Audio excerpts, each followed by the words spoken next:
Contract sign किया है अजमान की अथॉरिटी से, और हम यहाँ पे बिजनेस बनाने में आपको ऑफिशियली हेल्प करते रहेंगे। यानी कि आप पाकिस्तान से अमेजोन का अकाउंट बनाए, बहुत सारे स्टूडेंट होगी, मगर यहाँ से अमेजोन का सेलर अकाउंट बनाए और बेचे भी यहीं, दिरहम में कमाएं। दिरहम में पैसे लगाने पड़ेंगे लेकिन कमाएंगे भी यहीं से और अच्छे पैसे बनेंगे।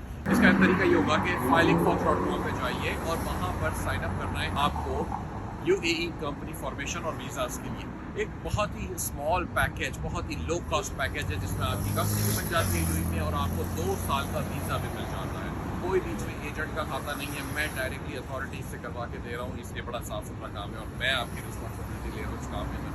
मेरा तो वैसे कोई एक्सपीरियंस नहीं है, लेकिन चूँकि एग्रीमेंट है, अब MOU साइन हो गया है, तो ये ज़्यादा अच्छा हो गया क्योंकि काम काफ़ी ट्रांसपेरेंट हो गया है। तो और टुगेदर तकरीबन 2 से 3 हफ्ते इस प्रोग्राम में लगते हैं और आप UAE के अंदर सेटल भी हो सकते हैं। आपकी फैमिली भी मूव हो सकती है अगर आप चाहें तो। इसके लिए जाइए filingfox.com पे।